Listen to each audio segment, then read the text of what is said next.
Diretamente do Brasil, Brasília, Distrito Federal.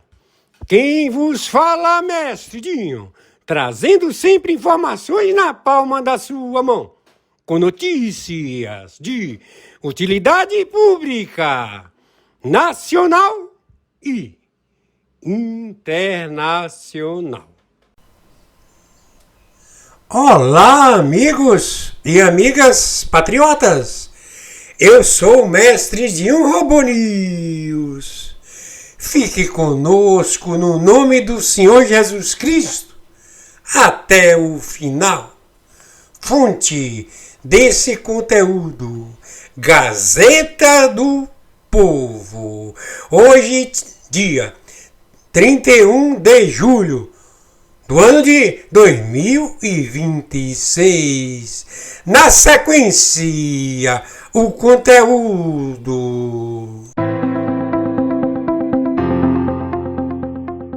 Duriga espera que o Brasil acredite em um Lula fiscalmente responsável.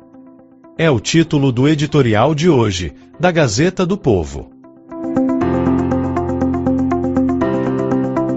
Em 2022, a lorota do Lula democrata foi a estratégia usada para vender o petista na busca pelo terceiro mandato presidencial, que ele fosse amigo e protetor de ditadores mundo afora, que fosse hostil à imprensa livre, ou que seu partido tivesse fraudado a democracia brasileira com 2 mega-esquemas de corrupção era mero detalhe.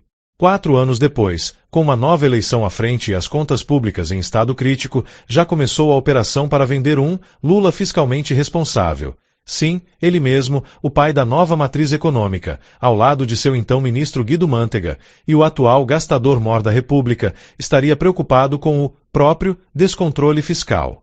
Conversando com representantes de 3 grandes instituições financeiras, na semana passada, o ministro da Fazenda, Dário Duriga, disse estar tentando convencer Lula a endurecer as regras do arcabouço fiscal em um eventual 4º mandato. Segundo as informações de bastidores, estariam na mesa ideias como reduzir o limite anual de crescimento real da despesa pública, ou seja, acima da inflação, de 2,5 para 1,5 ponto percentual ao ano, e novos gatilhos para reduzir a elevação de despesas obrigatórias. Duriga ainda tem dito que recebeu de Lula o encargo de ser o interlocutor com os agentes econômicos, para desfazer algumas trapalhadas recentes do coordenador do programa de governo petista, o ex-presidente da Petrobras José Sérgio Gabrielli. Todo o ceticismo, aqui, é justificável. Primeiro, porque não há como saber se Duriga e outras fontes próximas a Lula que têm falado com a imprensa estão de fato tentando convencer o presidente, ou se na verdade tudo não passa de uma estratégia eleitoral, a de convencer o resto do país de que Lula poderia ser convencido de algo, ainda mais desse algo, o gasto público. Afinal, se em 2022 houve economistas renomados que apoiaram o candidato do PT acreditando que ele faria um terceiro mandato fiscalmente responsável, apesar de todas as indicações em contrário, por que não tentar mais uma vez? Segundo, porque seria de fato extraordinária a história contada por esses interlocutores palacianos, de um Lula preocupado com a explosão da dívida pública durante o seu mandato e ciente de que é preciso fazer algo para conter esse aumento. É o mesmo Lula que passou 4 anos defendendo o gasto público desenfreado, e que ainda hoje segue lançando bondade atrás de bondade, em um pacote eleitoreiro cujo efeito fiscal está na casa das centenas de bilhões de reais. Epifanias e conversões súbitas acontecem. Mas, se fosse esse o caso, a gastança já teria sido interrompida para não agravar ainda mais a herança maldita que Lula pretende receber de si mesmo, caso vença em outubro. E, por último mas não menos importante, porque as tais propostas citadas por Duriga não teriam o poder de frear a acelerada expansão da dívida pública. Se elas fossem aprovadas, o arcabouço continuaria mantendo uma de suas principais deficiências, a previsão de aumento real nas despesas independentemente do desempenho da economia. Além disso, os últimos 3 anos e meio foram repletos de demonstrações de que o arcabouço fiscal é mera peça de ficção, tantas as despesas retiradas do cálculo formal para efeitos de cumprimento da meta fiscal. Em 2025, por exemplo, o resultado primário oficial foi déficit de 0,1% do PIB, com meta cumprida. Considerados os itens excluídos da meta, no entanto, o rombo subia para 0,48% do PIB, fora da margem de tolerância do arcabouço. Como resultado dessa contabilidade criativa, nenhum agente financeiro sério ainda leva em conta os números do governo sobre déficit primário, preferindo fazer a conta considerando também os gastos excluídos da conta oficial. Acredita nisso tudo quem quiser, obviamente. Mas ninguém pode culpar os que duvidam, já que a gastança esteve na essência desse terceiro mandato de Lula, e alguém que já havia passado 8 anos no Planalto deveria estar bem ciente da relação de causa e efeito entre gasto desordenado, deterioração das contas públicas e explosão da dívida desde o momento em que subiu a rampa do Planalto, em janeiro de 2023.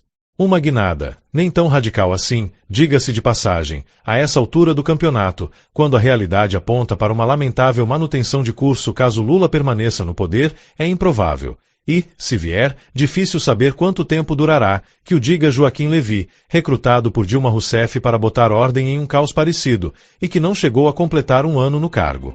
Essa é a opinião da Gazeta do Povo. Essa narração foi gerada por inteligência artificial, sob supervisão jornalística. Chegamos ao final desta edição. Muito obrigado pela sua audiência. Eu sou o mestre de um Robô News. As últimas notícias na palma da sua mão. Que Deus, no nome do Senhor Jesus Cristo, abençoe você, sua família e o Brasil. Aproveitando a oportunidade, eu quero convidar a cada um amigo e amiga patriota que venha a visitar a descrição desse conteúdo.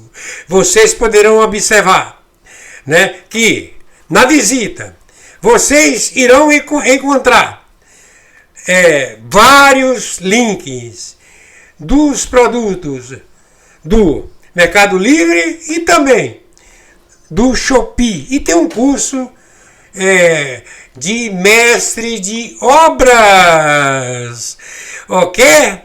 Da Udemy. Hoje, dia 31 de julho do ano de 2026. Até a próxima edição. Reflexão. Se você passar um dia inteiro com alguém muito rico, sua conta bancária não vai aumentar. Se você passar um dia inteiro com alguém de rara beleza, você não vai ficar mais bonito. Porém, se você passar um dia inteiro com alguém feliz, de riso, fácil, alegre e que sempre tem uma conversa solta e positiva, você voltará para sua casa bem mais feliz. Cerque-se de pessoas lindas e ricas por dentro, porque isto é contagioso!